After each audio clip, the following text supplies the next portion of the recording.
cada cantinho do nosso país tem uma composição diferente de aves, e isso é uma coisa super importante de vocês terem esse conceito. Não adianta eu vir aqui e falar para vocês, olha só, vocês estudem, vocês conheçam essas 20, essas 40 espécies que vocês vão estar conhecendo, as espécies mais comuns da sua região. Nem sempre, porque cada cantinho do nosso país vai ter uma composição de aves mais comuns, e também vai depender se você mora mais numa área mais urbanizada, ou se você vai morar numa área mais perto de uma floresta, ou se é perto de um brejo. Tudo isso vai ter uma influência gigantesca nessa composição da avifauna da região, tá? E esse é um conceito contraintuitivo, e eu sei que é, porque eu ouço direto dos meus alunos, dos meus mentorados, eles dizerem assim, não, mas como assim, né? Que o que tem aqui não é comum lá, e o que tem lá não é comum aqui. É contraintuitivo por quê? Porque as aves estão livres, porque as aves voam. Então fica aquela ideia, nossa, mas se elas voam, se elas migram, porque eu sei que vocês sabem que elas também migram, então se elas estão tudo soltas, por que tem lugar que elas são mais comuns e outros lugares elas são menos comuns? Gente, é porque elas têm o território delas, elas têm a área de ocorrência delas. E vocês vão ver que tem aves que só tem num cantinho muito específico do nosso país e não tem em outro lugar do Brasil inteiro, e às vezes não tem em outro lugar no mundo inteiro. E isso acaba deixando essas espécies vulneráveis, né? Vulneráveis à extinção. Por quê? Porque se aquele ambiente não for muito bem cuidado, aquela espécie corre um risco muito alto de sumir da face da Terra. As aves que vocês conhecem, as que vocês já conhecem bem a aparência, né? Será que vocês conhecem elas muito bem? Conhecem a fundo? O que eu quero dizer com isso? Será que vocês conhecem todas as formas que aquele passarinho pode apresentar? Como assim?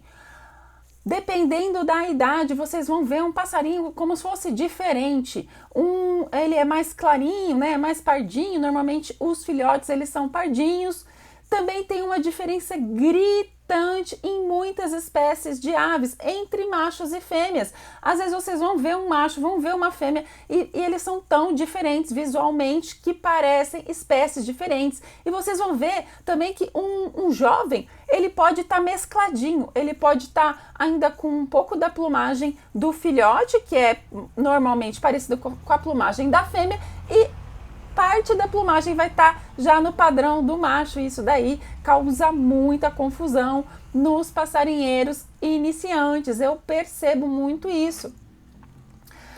E conhecer bem, gente, além de conhecer esses padrões da plumagem, que é uma das coisas que sempre salta aos olhos, é também saber conhecer os hábitos, um pouquinho dos hábitos, que tipo de ambiente aquele passarinho prefere habitar, que tipo de comportamento ele tem, se ele costuma ficar mais na brenha, né, escondidinho, se ele é mais assim, reservado, ou se ele é um passarinho daqueles bem assim, aparecidos, como são normalmente os tiranídeos, né, o bem-te-vi, o suiriri, que eles costumam ficar pousados em galhos expostos, e dali eles fazem as caças deles, né?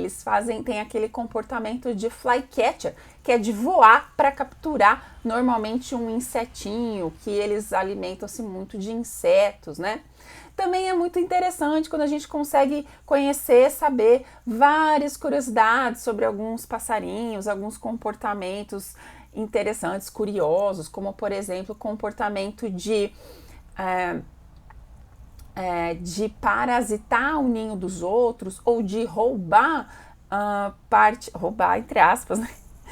É meio que roubar mesmo, né? Porque muitos passarinhos eles têm o hábito também de pegar material de ninho de outras espécies para usar no ninho deles. Que folga, né? E o bem-te-vi faz isso.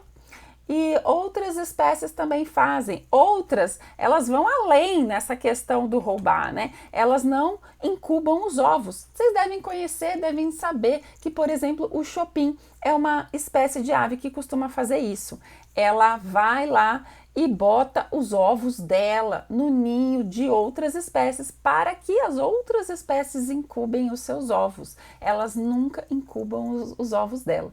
E mesmo assim, os filhotes sabem que eles são chopins, não são filhos do tico-tico, por exemplo, né? E aí tem toda um monte de informações interessantes, né? Como o código que essa mãe chopin, ela sopra no ouvidinho do filhote para dizer: você é meu filho, tá? Você tá no ninho do tico-tico, mas você é meu filho. Então, esses comportamentos das espécies, eles são muito ricos.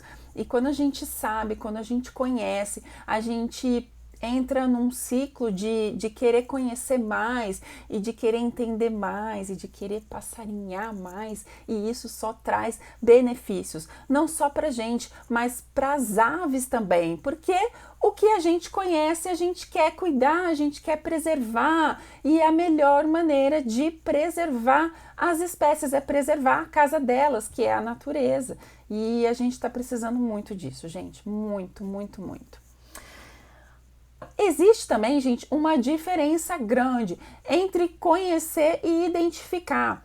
Conhecer, gente, faz parte desse universo de informações que eu meio pincelei para vocês agora, né? Saber onde que elas costumam ficar, como que elas costumam se alimentar, quais são os comportamentos curiosos, como que elas migram, para onde elas migram, com qual frequência migram, se migram ou não, que algumas migram, outras não, se parte da população migra e outra não, porque isso também acontece, né? O conceito de migratório depende, né? Está totalmente atrelado de onde é o local que você está querendo saber se a espécie é migratória, porque tem locais que algumas espécies elas nunca saem de lá, elas passam o ano inteiro lá. Pode ser que até parte da população vá embora de lá, mas parte vai ficar, tá? Então são detalhes, gente, que quando a gente conhece, a gente vai ficando cada vez mais apaixonado, cada vez mais querendo saber, conhecer mais sobre as aves. Agora, identificar é um lance diferente. Identificar é uma coisa que as pessoas querem muito. A pergunta, gente, disparada que eu mais recebo em todos os grupos de observadores de aves que eu mantenho hoje, né, que são mais ou menos uns 5, é assim: que passarinho que é esse? Sim, normalmente é a coisa que as pessoas mais têm vontade, mais têm curiosidade de saber. Por quê, né, gente? Eu acredito que seja porque não faz muito sentido ver uma ave, ver um passarinho e não saber direito quem é. Porque se a gente não sabe nem quem é, como é que a gente vai ter ideia de todas as informações que estão atreladas àquele passarinho? O que ele come, aonde que ele fica de manhã, se ele migra ou não, qual a época que ele reproduz, né? Várias perguntas, várias respostas que estariam atreladas aí a essa informação. Então, realmente identificar é uma coisa que a gente quer, é uma coisa que é a primeira coisa que a gente quer fazer, né?